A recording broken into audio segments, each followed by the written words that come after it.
High কমিশনে হামলা চালানো হয়েছে। সেই হামলার প্রতিবাদেই আজকের এই তাৎক্ষণিক বিক্ষোভ মিছিল। আপনারা সকলেই জানেন, শহীদ আবরার ফাহাদ তার জীবন দেওয়ার মধ্য দিয়ে বাংলাদেশে ভারতীয় আধিপত্যবাদের বিরুদ্ধে যুদ্ধ শুরু করে গিয়েছিল। এই যুদ্ধের ধারাবাহিকতা আমরা এখন পর্যন্ত রক্ষা করছি। আমাদের ভাই শহীদ আবরার ফাহাদ জীবন দিয়ে যে লড়াই শুরু করেছে, যতক্ষণ না পর্যন্ত তাদের সেই পুরনো পলিসি বাংলাদেশকে শাসন করে বাংলাদেশকে দাস হিসেবে ব্যবহার করার যেই চিন্তা, যেই পলিসি সেখান থেকে বাইরে হয়ে আসছে, ততক্ষণ পর্যন্ত আমাদের এই সংগ্রাম, আমাদের এই লড়াই চলমান থাকবে ইনশাআল্লাহ। আমরা ভারতের জনগণকে বলতে চাই, এই আরএসএস বিজেপি সরকারের বিরুদ্ধে আপনারা সোচ্চার হন, তাদের বিরুদ্ধে লড়াই করেন, সংগ্রাম করেন, এই আরএসএস বিজেপি সন্ত্রাসীদের ঘাত করেন। আপনারা আপনাদের চতুর্দিকে লক্ষ্য করেন, ভারতের চতুর্দিকে তাদের কোনো বন্ধু প্রতিম কোনো রাষ্ট্র নাই, শুভাকাঙ্ক্ষী নাই। নেপালের মতো রাষ্ট্র, যারা একটা হিন্দু রাষ্ট্র, সেই রাষ্ট্র ভারতের এগেইনস্টে দাঁড়িয়েছে। অন্যতম কারণ বিজেপি আরএসএস এর যে কট্টর হিন্দুত্ববাদ, তাদের যে আগ্রাসী মনোভাব, তাদের যে সন্ত্রাসী মনোভাব, তার জন্যই ভারতের চতুর্দিকের প্রত্যেকটা রাষ্ট্র আজ ভারতের বিরুদ্ধে দাঁড়িয়েছে। স্পষ্ট করে বলে দিচ্ছি, আপনারা এই পলিসি থেকে বের হয়ে আসেন, অন্যথায় আমরা ভারতের বিরুদ্ধে যুদ্ধ ঘোষণা করব।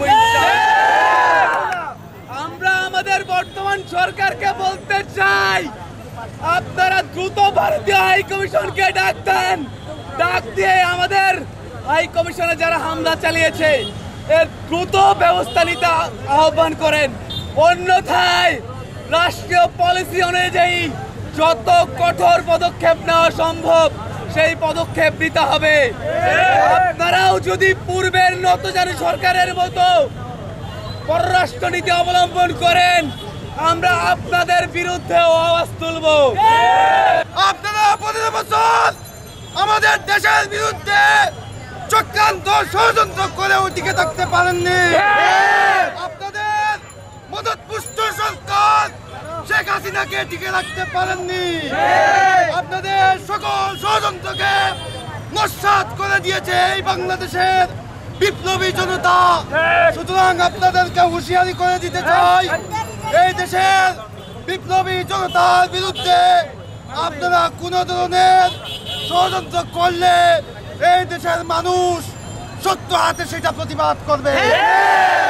2024 সালে বাংলাদেশের সহস্রাধিক ভাইকে শাহাদত বরণ করতে হয়েছে। এই দেশের স্বাধীনতা সার্বভৌমত্ব রক্ষা করতে গিয়ে যদি লক্ষাধিক ভাইকে শাহাদত বরণ করতে হয়, তাহলেও আমরা প্রস্তুত আছি। আমরা ভুলে যাইনি, এই দেশে পিলখানা হত্যাকাণ্ড আপনারা বাস্তবায়ন করেছেন, এটারও বিচার হয় নাই। আপনারা খুনি হাসিনাকে আপনাদের দেশে আশ্রয় দিয়েছেন, তাকে অনতিবিলম্বে বাংলাদেশে ফিরিয়ে দিতে হবে। এই দেশের জনগণ তীব্র ব্যবস্থা গ্রহণ করবে। স্পষ্ট ভাষায় বলে দিতে চাই, আপনারা থামুন, না থামলে আপনাদেরকে কিভাবে থামাতে হয় সেটা আমরা জানি।